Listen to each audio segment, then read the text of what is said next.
sampai hari ini isinya masih perawan. Gak ada yang berani menyentuhnya. Yang disentuh cuma luarnya saja. Luarnya saja, kulit luarnya saja. Dan yang lucu, mereka yang baru menyentuh kulit luarnya sudah menyatakan dirinya beragama, sudah menyatakan dirinya orang beriman, sudah menyatakan dirinya muslim. Lucu apa enggak? Lucu. Tapi enggak apa-apa, kelucuan itu dibutuhkan. Makanya saya kemarin ngasih kuliah pernikahan. Di kuliah pertama saya bilang, beruntung cinta itu buta. Kaget semua. Karena itu kan pemikiran kritis. Bayangkan kalau cinta itu melek dan bisa lihat. Banyak yang gak punya jodoh.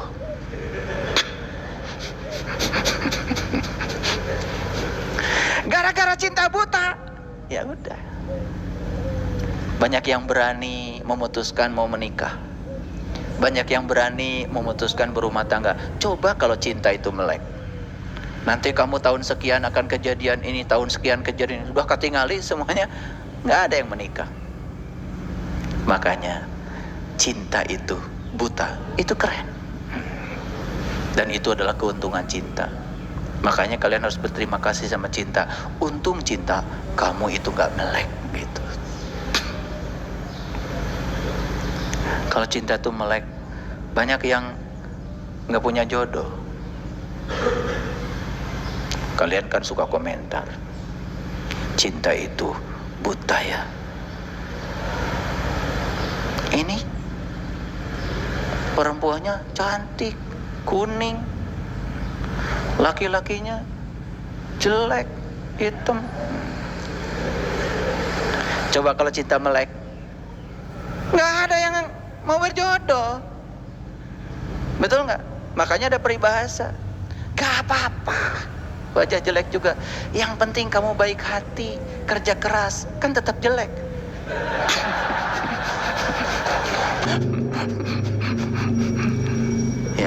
Ya supaya ketawa, karena spiritual itu harus banyak ketawanya. Kalian dari tadi terlalu serius bahas ayat ini, jadi saya masuk jok dulu sedikit biar ada ketawanya. Ya. Makanya pekerjaan seberat apapun akan terasa ringan, asal jangan dikerjakan.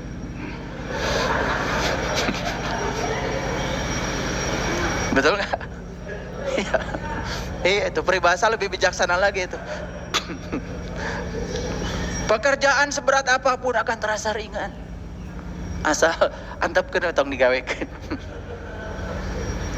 Ya.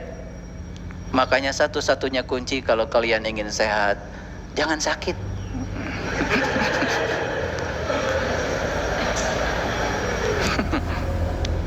Betul nggak?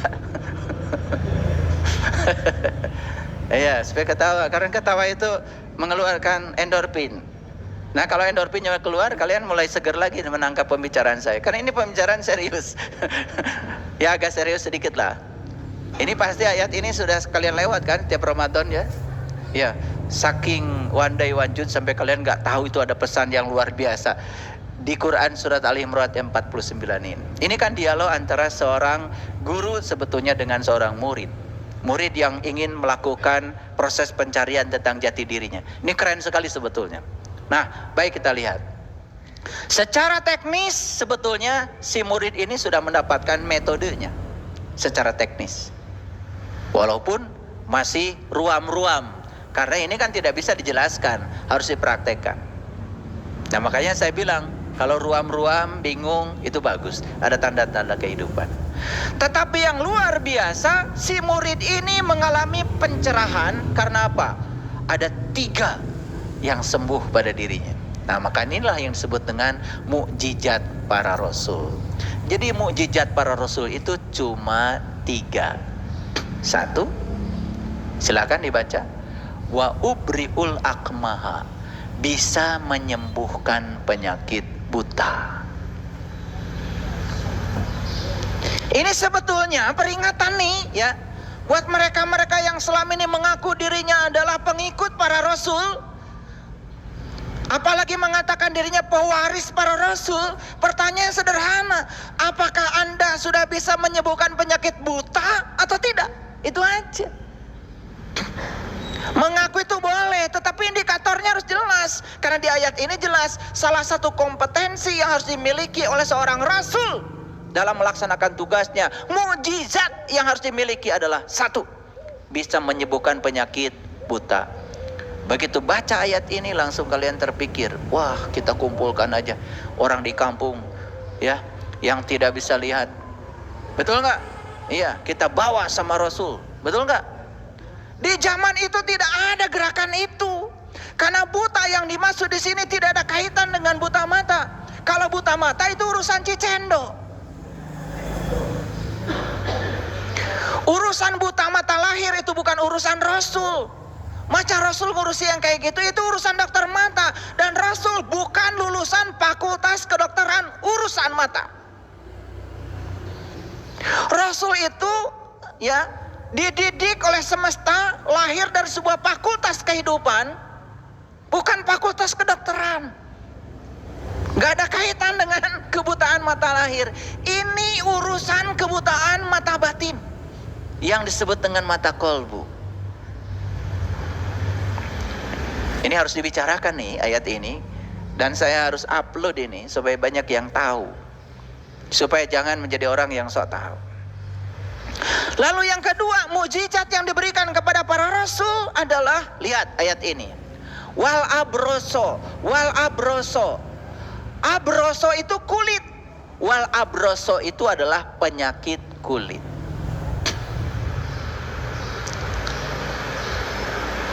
Sekarang sudah banyak sekali dokter spesialis kulit plus kelamin, lulusan fakultas kedokteran. Lalu kalau penyakit kulit yang dimaksud di sini adalah bisul, kurap, kudis, panu, alergi. Rasul tidak pernah sekolah itu.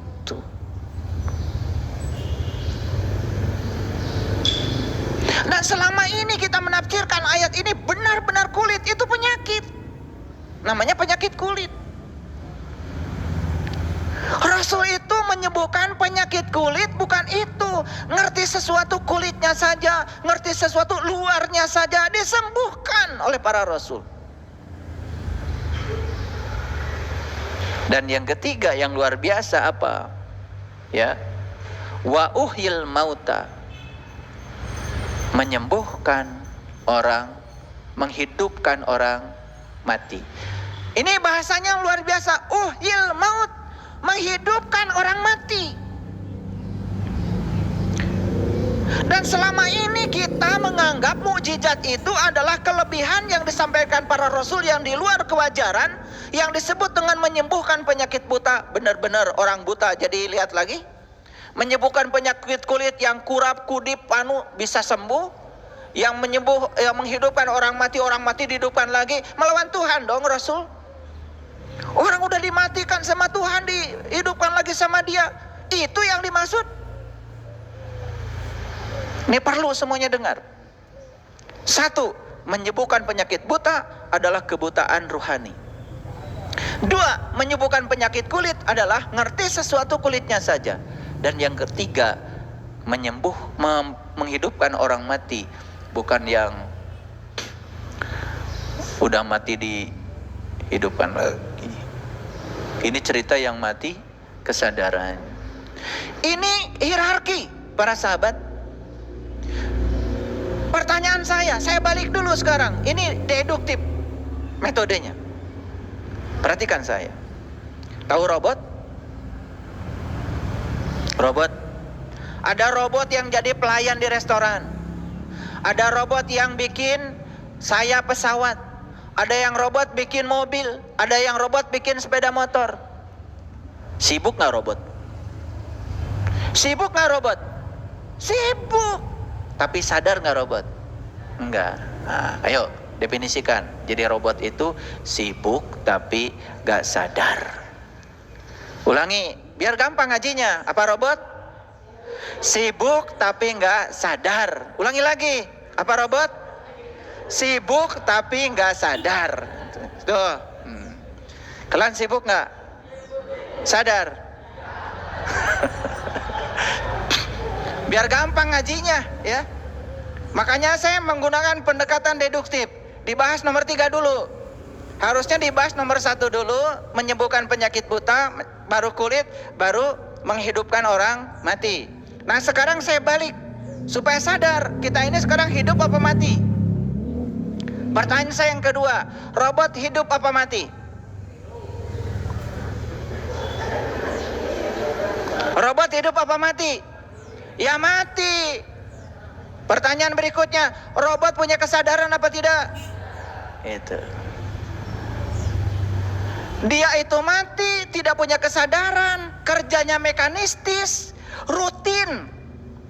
Nih robot nih, mindahkan kopi dari sini ke sana, ngambil, pindah, ngambil, pindah. Nggak bisa mindahkan kopi ke sini. Nggak bisa, hanya bisa memindahkan dari sini ke sini. Sangat mekanistik dan rigid. Sangat mekanistik dan kaku maksudnya. Kalau nggak ngerti rigid, kalian ngahulang tadi saya bilang rigid. Ketinggian ini kuliahnya. Kaku lah gitu, ya. Itulah robot. Maaf, sekarang kita tarik ke dalam kehidupan kita. Subuh sholat, duhur sholat, asar sholat, maghrib sholat, isya sholat, mau tidur sholat witir. Hanya menjalankan mekanistik tanpa kesadaran. Saha eta teh. Ngaku.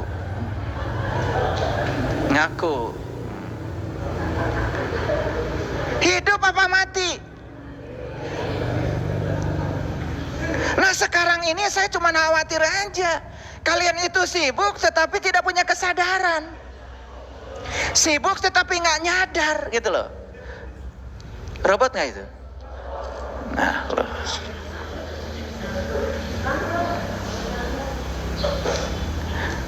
Robot nikah nggak?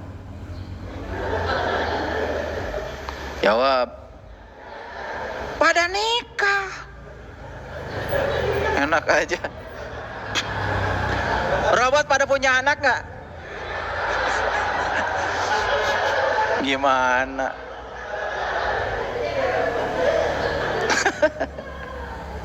Robot hamil nggak?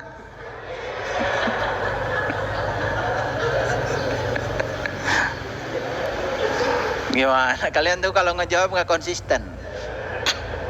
Tadi saya tanya yang sibuk tetapi nggak sadar siapa?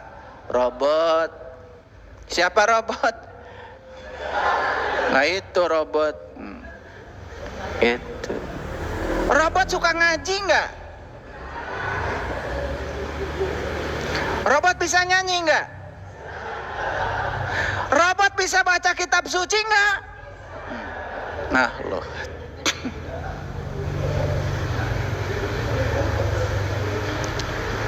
Kalau Jumat kan biasanya disetel aja kaset ngaji, habis nyetel pergi. Yang nyetelnya itu yang nyanyi siapa? Yang ngaji siapa? Robot. Sadar nggak? Nggak sadar. Kita yang di luaran disuruh dengerin suara yang tidak sadar. Katanya untuk nyadarin kita. Gimana?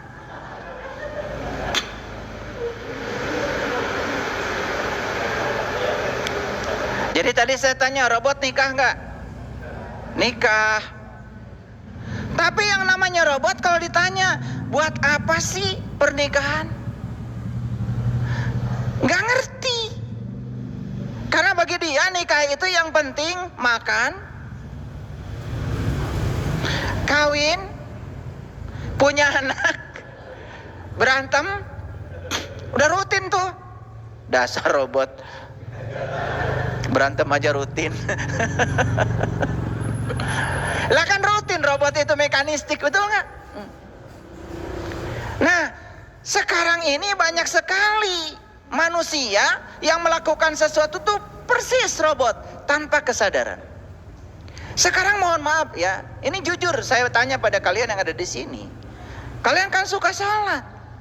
Pernah tanya nggak, sholat itu apa? Tujuannya untuk apa? Betul nggak? Gimana caranya? Gitu. Kalau kalian cuma sholat dan mekanistik, hanya melaksanakan itu saja, ngikutin kebanyakan orang, terus apa bedanya dengan robot? Sepanjang kalian tidak sadar dengan sholat kalian. Harusnya sadar dong. Coba, kepada siapa jatuhnya perintah sholat pertama kali? Ini saya nanya dulu nih. Ini yang ditanya bukan robot tentu saja, kan robot nggak bisa jawab. Ini saya anggap saja kalian ini berkesadaran. Coba saya tanya nih. Ini baru dianggap ya. Baru dianggap. Kalau bisa jawab ya berarti anggapan saya salah. Ya. Saya anggap kalian ini udah sadar.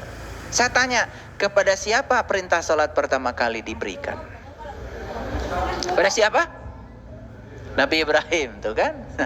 Mulai keliru.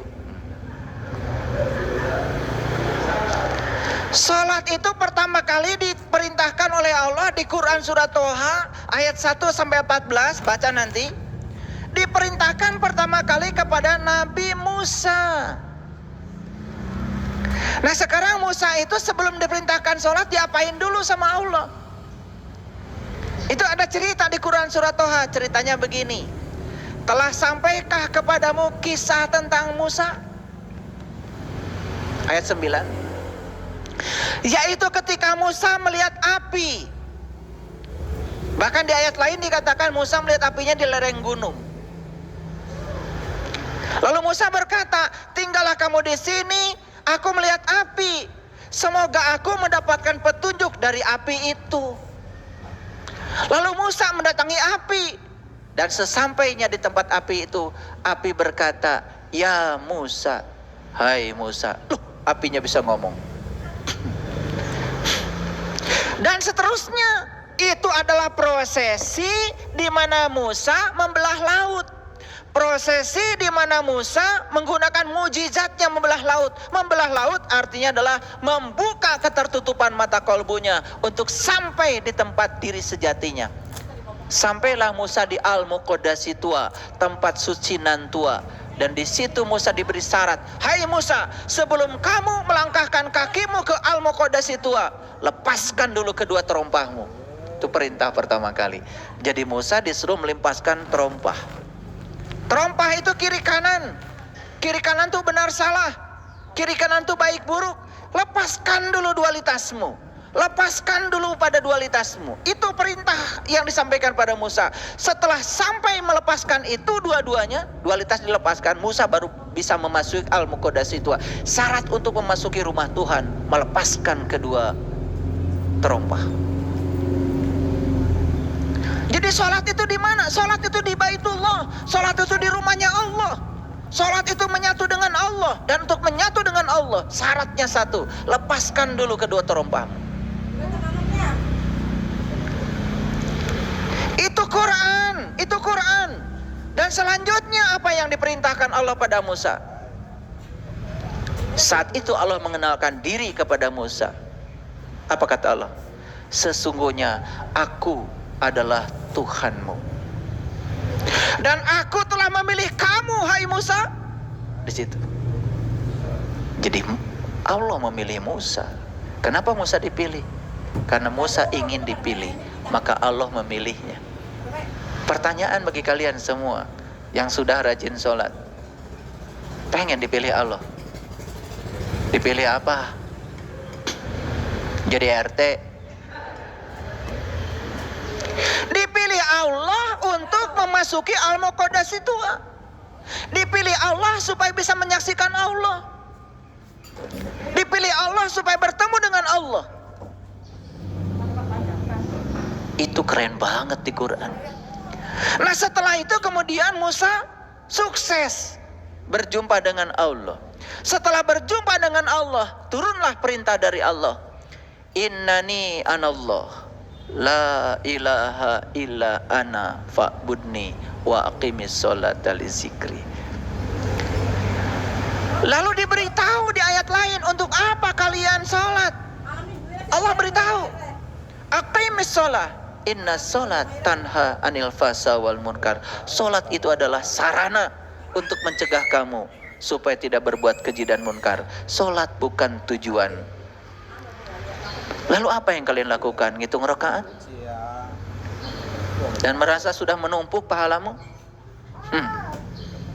Padahal sholat itu jelas instrumen yang harus mengantarkan kita supaya tercegah dari berbuat keji dan munkar. Hasil sholat adalah kita mendapatkan karomah tadi, kemuliaan akhlak dari sholat kita. Makanya orang yang sholatnya benar pasti akhlaknya mulia.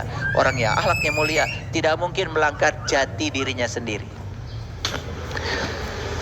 Dititipin duit pasti jujur, dititipin jabatan pasti jujur, titipkan apa saja pada dia pasti benar. Banyak sekarang orang sholat dititipkan ini dan itu tidak jujur. Karena apa? Karena dia tidak mencapai karomah sholatnya,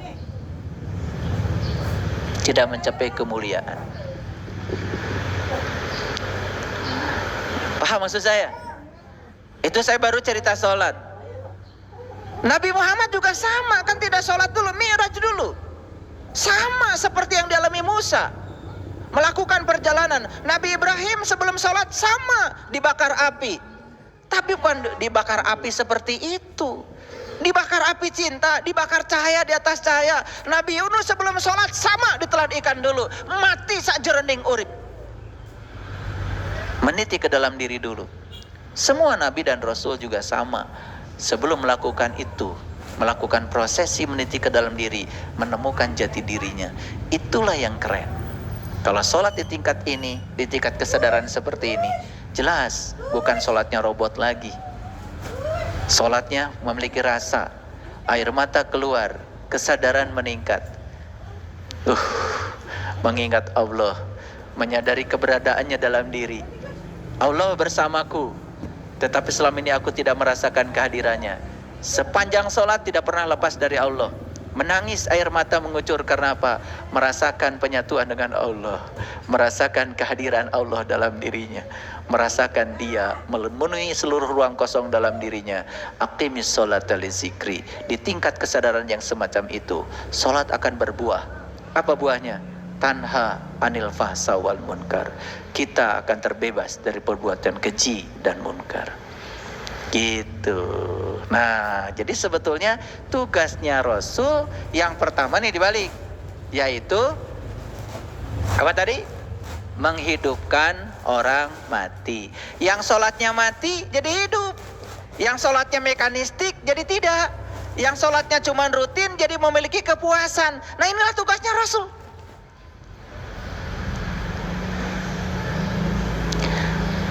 Dan tugasnya para ulama sekarang tuh ini sebetulnya. Sampai Imam Al-Ghazali membuat kitab namanya Ihya Ulumuddin, karena saat itu belum melihat agama sudah mati. Agama sudah mati. Maka beliau membuat kitab itu untuk menghidupkan kembali agama agar hidup. Makanya beliau disebut seorang mujadid, seorang pembaharu. Beliau tidak mengajarkan rutinitas, beliau mengajarkan pola pikir yang cerdas. Ayo, ini loh esensinya sholat. Saya tanya tadi, apakah robot nikah?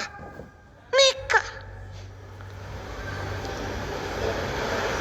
Apa yang dilakukan oleh robot ini setelah nikah? Tadi jadwalnya udah tahu kan? Makan, kerja, pulang ke rumah, marah-marah, kawin, tidur, marah-marah lagi, makan lagi, kerja lagi, pulang ke rumah, marah-marah lagi. Rutin. Robot ini kalau marah rutin, ada jadwalnya. Iya, coba bikin robot yang marah. Marah itu jamnya udah jelas. Itu. Dan seterusnya begitu. Tapi ketika ditanya, apa sih tujuan pernikahan? Nggak sadar. Tidak sadar kalau pasangan kita berbeda. Robot tuh. Tidak sadar kalau cara berpikir pasangan kita berbeda. Robot tuh. Kalau yang sadar, dia tahu. Ya Allah, kenapa saya dipasangkan dengan si A, bukan dengan si B? Ada pertanyaan kalau yang bukan robot nih. Saya pasti dipasangkan dengan si A, ada tujuanmu ya Allah. Tolong beritahu ya Allah, tujuan dipasangkan saya dengan si A itu apa? Untuk apa? Apa kepentingannya? Datanglah jawaban dari Allah. Aku pasangkan kamu dengan dia supaya kamu saling melengkapi, supaya kamu belajar menerima dan menghargai perbedaan. Maka aku tidak pernah memasangkan kamu dengan yang sama. Aku pasangkan kamu dengan yang berbeda segalanya. Berbeda hobinya, berbeda cara berpikirnya, berbeda adat istiadatnya, dibesarkan di lingkungan keluarga yang berbeda, dari tempat yang berbeda. Sampai John Gray menulis, men are from Mars, women are from Venus. Laki-laki dan perempuan itu kalau dipelajari lebih dalam memiliki sifat yang timbal balik. Laki-laki seakan-akan berasal dari planet Mars dan perempuan berasal dari planet Venus. Digambarkan berasal dari planet yang berbeda, jelas berbeda secara fisiologi, secara psikologi. Apa yang kalian lakukan selama ini? Kalian ingin selalu sama. Apa yang kalian pikirkan, pasanganmu harus memikirkan yang sama. Apa yang kalian inginkan harus diikut oleh pasanganmu. Apa yang terjadi? Nikah tidak berbasis cinta, hanya berbasis kemelekatan. Cinta itu saling memberi sayap, bukan saling mengikat. Apa yang terjadi dengan pernikahan? Saling memberi rantai, saling membatasi. Dulu sebelum menikah membayangkan keindahan pernikahan, setelah nikah membayangkan keindahan perpisahan. Itu yang terjadi. Itulah yang terjadi pada robot. Selamat ya robot. Ini robot berani nikah. Sekarang mohon maaf, kita bikin riset, kumpulkan semua orang yang sudah menikah dan bikin kuesioner. Apa tujuan pernikahan? Paling jawabannya sakinah, mawadah, warohmah. Begitu ditanya apa sakinah, nggak ngerti.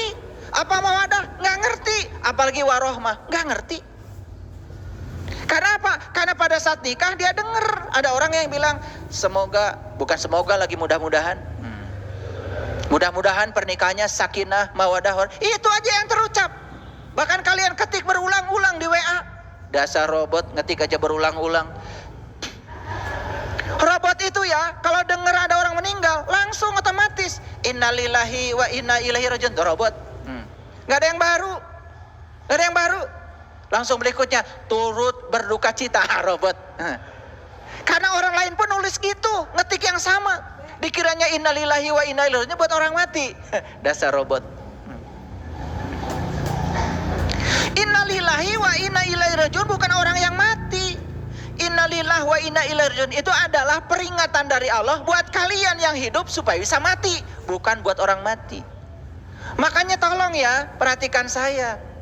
Kalau saya mendapatkan berita duka dari kalian, apa keluarga kalian meninggal, saya nggak pernah nulis innalillahi. Dan mungkin kalian menganggap saya beda. Iya, karena saya bukan robot. Saya beda dong. Ya, kalau kalian kan biasa ngetik atau copas dari tetangga sebelah. Iya. Coba perhatikan ya, kalau robot itu tiap lebaran mengucapkan lebaran, tahun kemarin dan sekarang sama. Jangan dikira loh saya punya data tentang kalian. Nih kalian yang suka ngucapin lebaran ke saya tuh, Selamat Idul Fitri, saya baca yang tahun kemarin dengan yang tahun ini sama. Jadi gak ada yang baru dari kalian. Dasarnya robot, lebaran aja gitu-gitu aja. Ini apa maksudnya? Saya sedang berbicara tentang kematian yang dianggap kehidupan. Makanya Rasulullah mengatakan, ya Rasulullah, apakah manusia di semesta ini pada hidup? Rasul mengatakan, kebanyakan mereka itu adalah mati. Tetapi mereka tidak sadar dengan kematian. Makanya saya buka sedikit-sedikit supaya ngerti. Betul nggak? Iya. Nanti ada topik-topik khusus tentang pernikahan. Saya tidak bicara itu. Ini cuma cerita robot nikah. Bukan cerita pernikahan. Apakah robot hamil? Hamil. Robot itu bisa hamil. Coba tanya robot, kenapa kamu hamil? Saya diundang syukuran hamil. Ini ulah murid-murid saya. Saya tanya, kenapa kamu hamil? Oh, karena Allah sudah percaya kalau saya sudah dewasa. Cek saha. Kayaklah ira Allah ngomong gitu ke mana? Bohong tecing kacida teuing. Allah cenah percaya sama saya karena saya sudah dewasa. Iraha Allah ngomong gitu ke mana? Betul nggak? Iya. Kan kamu hamil gara-gara kamu tidur. Paham? Iya. Makanya ngomong itu harus jelas. Manusia boleh berencana, tetapi titik-titik yang menentukan. Isi coba titik-titiknya apa? Allah, dasar robot. Saldo.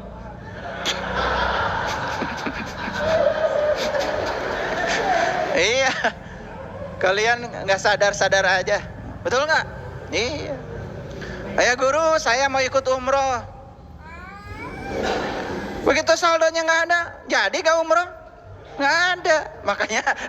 Makanya kalau ngomong jangan sembarangan. Manusia boleh berencana, Allah yang menentukan. Salah itu. Manusia boleh berencana, saldo yang menentukan. Paham maksud saya? Allah tuh cuma jadi kambing hitam aja dari semua omonganmu tuh yang nggak jelas. Makanya ngomong tuh yang jelas. Ya. Minta mobil sama Allah. Mobil itu adanya di Toyota, di Honda, Nissan. Kata Allah, ya Allah, saya pengen mobil. Uing matenyian mobil, cukup mobil tuh di dealer.